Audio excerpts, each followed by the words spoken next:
There she is, the R9T. Question is, what's it like for a 6'5" bloke to ride one? Stick around, stay tuned after the intro, and I'll let you know.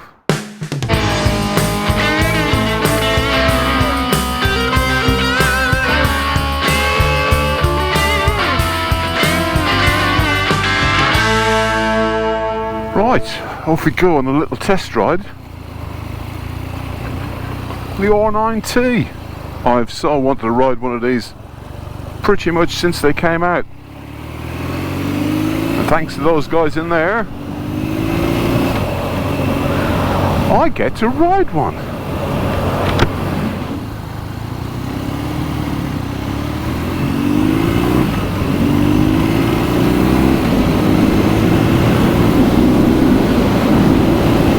Nice bit of pull. Kind of what you would expect from 1170cc flat twin engine, bags of torque. Bit of a shaky mirror, but you can still see there's traffic back there.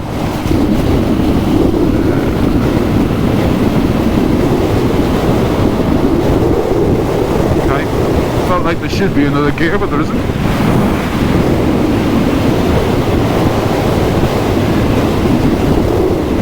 The seating position feels quite sporty actually. My legs are quite tucked up. Obviously on a dual carriageway, it's quite a breezy day. No screen at all in front of me. Most of the air, as you would kind of expect, is hitting me right in the middle of the chest. But it's not as if I'm having to hold on for dear life, so as long as you're prepared to take that air to your chest, you've got a good enough jacket, I guess that wouldn't be an issue. Bikes are not made for going in straight lines, and I've only got this bike for an hour, and before I forget, thanks ever so much to Jimmy at Cannons for setting this up yet again. The young man is a legend. My ankle is in line with me bum, if that gives you a bit of an idea as to where my foot is.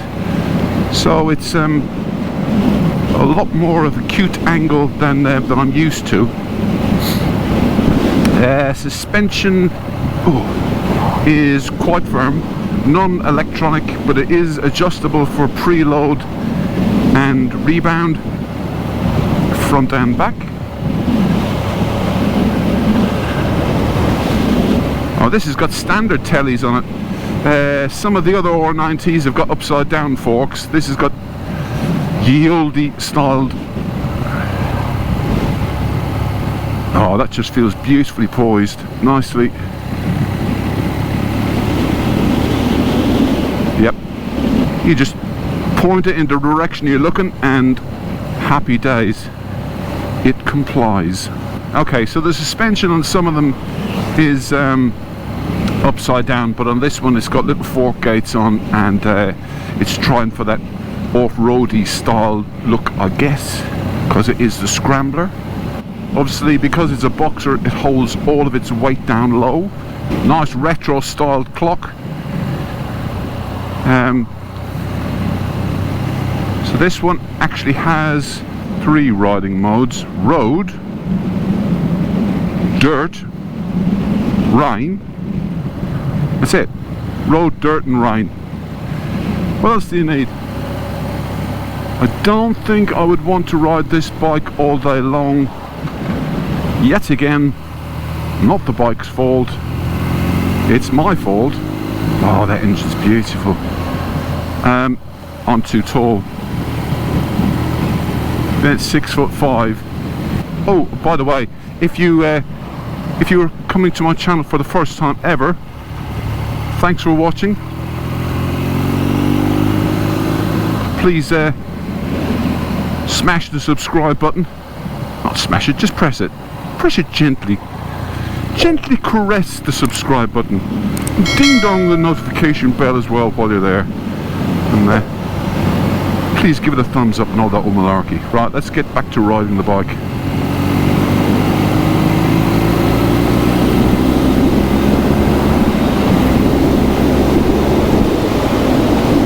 can do illegal speeds really quickly. Real world, plenty real world power.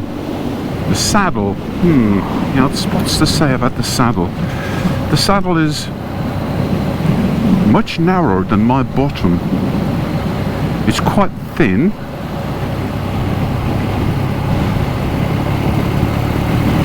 Yeah, the suspension definitely copes with all of the lumps and bumps on the road, but it's kind of on the erring on the side of slightly firm.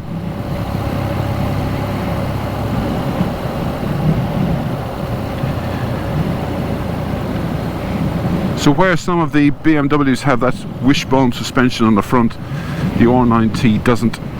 It has more of a conventional front end, like I said earlier, and a single monoshock on the back.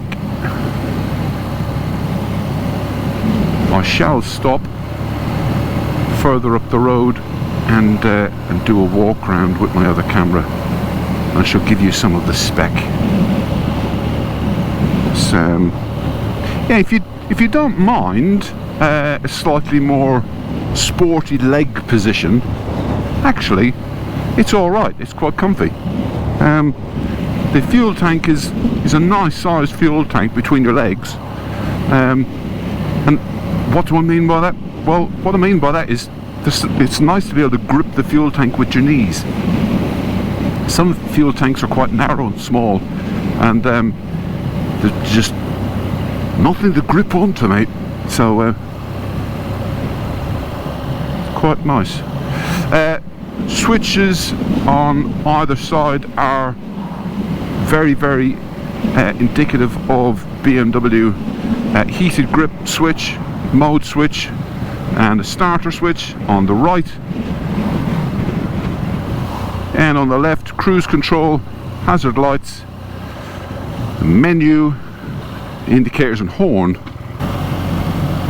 Okay, so the menu switch here on the left brings you through the menu on the little LCD display on the clock. Sorry, watching what I'm doing.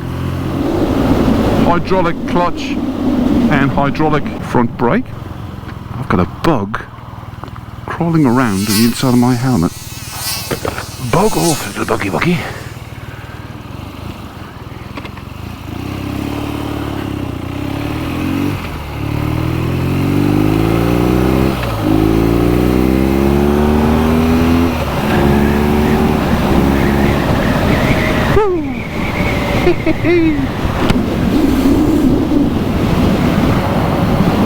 Okay, so I would say that there's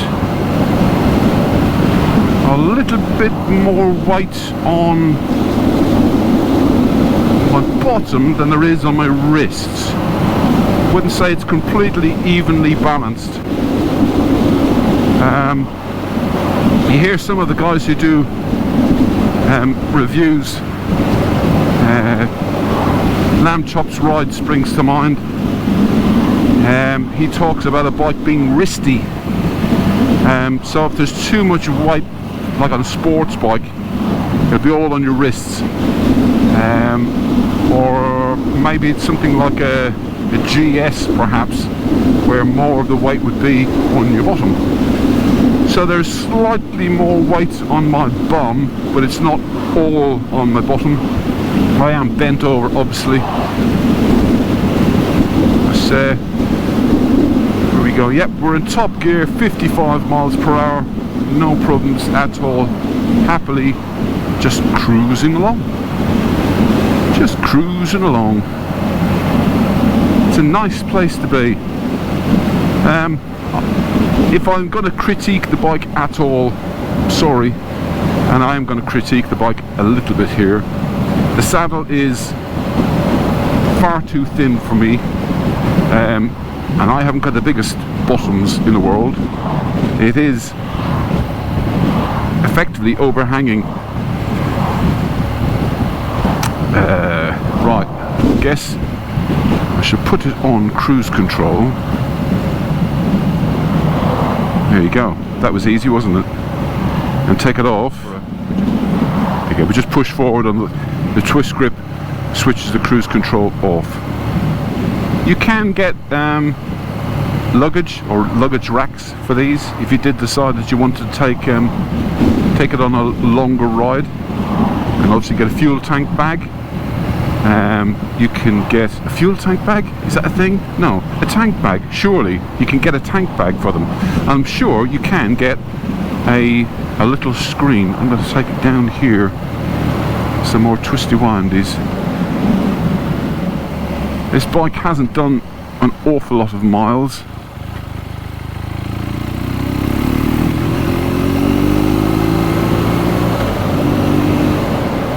So I'm just wondering how the brakes are bedded in. So let's try. I have to say, I'm impressed with the front brake. Good place to stop reading newspaper. I'm not overly impressed with the rear. I'm going to put that to a test in a moment. Let's get out of here.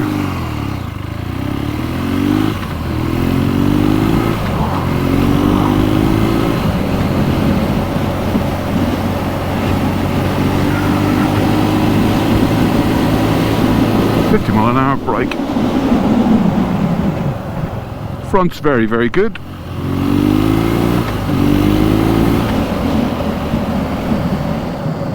Yeah. Okay. It does bite, the back, to be fair. It does bite. Maybe it's just I'm not used to that back brake. So let's try it again. It does bite, but in conjunction with the front, no problems at all. Right, let's find an appropriate spot. Give you a walk round. Right, there she is. I think she's pretty as a picture. I love the upswept exhaust. That is very, very nice. Obviously it's got ABS. You can see the ABS ring on it.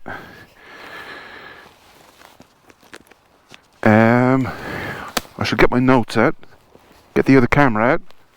The BMW R9T was launched back in 2014 and has had a few facelifts since then. You can buy a Pure, a Scrambler, a Racer, a Custom, an Urban GS, a Calf Racer, etc. This one is the Scrambler.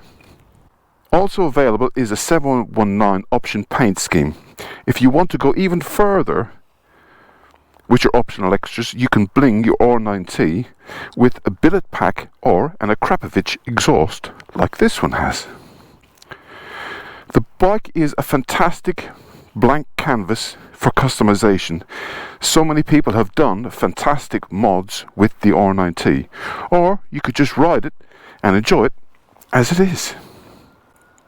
The price starts at around 10,850 and can go up to about 13,200. This is a guide price only. The engine is 1170cc air oil cooled flat twin, 80 kilowatts or 109 horsepower at 7,250 RPM. The power is 110 horsepower at 7,610 RPM at the rear wheel. The torque is 74 foot-pounds or 100 newton meters at 6,090 RPM. 6-speed manual transmission with a dry clutch, and the final drive is shaft. The bike weighs in at about 222 kilograms wet, but holds all of its weight down low. The clocks are a retro styling, except there's only one clock on this bike. Front suspension, as I mentioned, on some of the R9Ts they do have an upside down fork. On this one it's a conventional fork but it handles the bumps really well. The rear suspension is adjustable for preload and rebound. Twin discs up front, two 310mm 4-pack calipers, and a single 220mm 2-pack caliper at the back. The front tyre is 120/70 R19 and the rear tyre is 180/55 R17. The seat height is 780mm or 30 inches. The fuel capacity is 18 litres or 4.8 US gallons. Optional extras have cruise control and heated grips. This bike has all of the bells and whistles, so if you fancy buying this one, dash along to Cannons and see Jimmy and he will do you a deal. Or even better, tell him I sent you and he'll charge you more. Standard equipment, the R9T has traction control as standard, lean sensitive, ABS Pro all across the R9T range. This bike has rain, road and off-road mode. I can't remember what the mode is called. I'll flash it on the screen. The updates for the R9T range for 2022, LED lights and USB charging socket. Okay, hopefully you've enjoyed that one. Let's get back on the bike and bring it back to Cannons. I think it'd be rude not to start her up and have a little listen to that Akrapovic exhaust.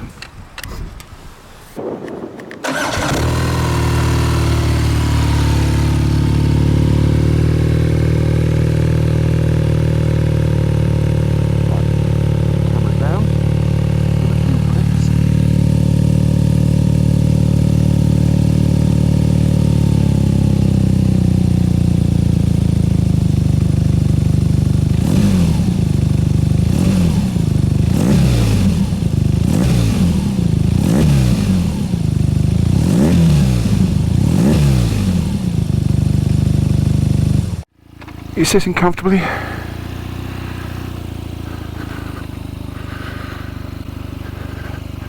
I always say, if you bring a bike for a test ride, make sure you stop, have a little walk around, have a look at the bike, get back on, and the second you get back on, you will feel more comfortable, more at home.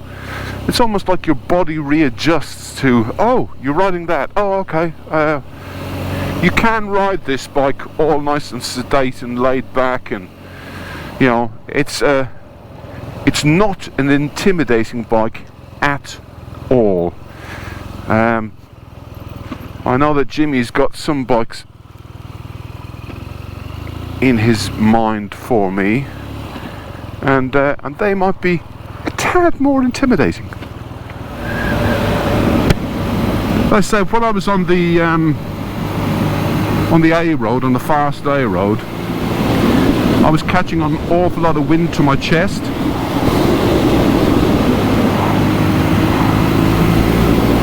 I still am, obviously, on this road, but I'm not catching like vast amounts straight in the face, which is important because you don't want to feel like your head has been ripped off of your shoulders. So yeah, you could ride this bike on a fast A road motorway, but it's definitely more at home on a road like this.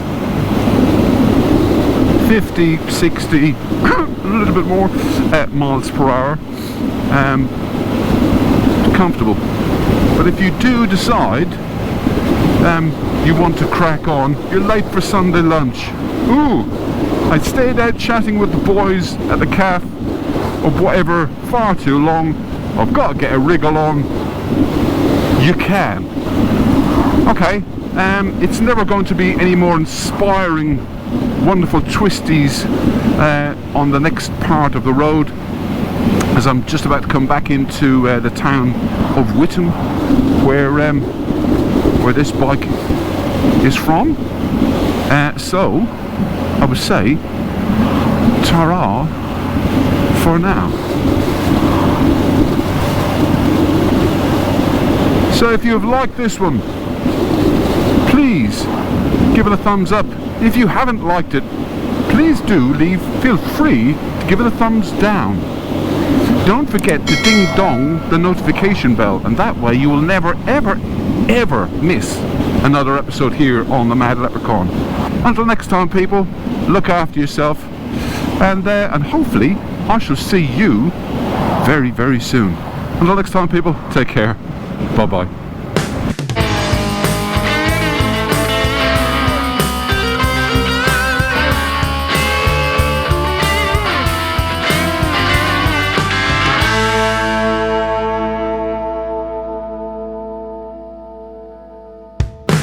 Low speed handling, no problems. Look at that. And they even put my feet down.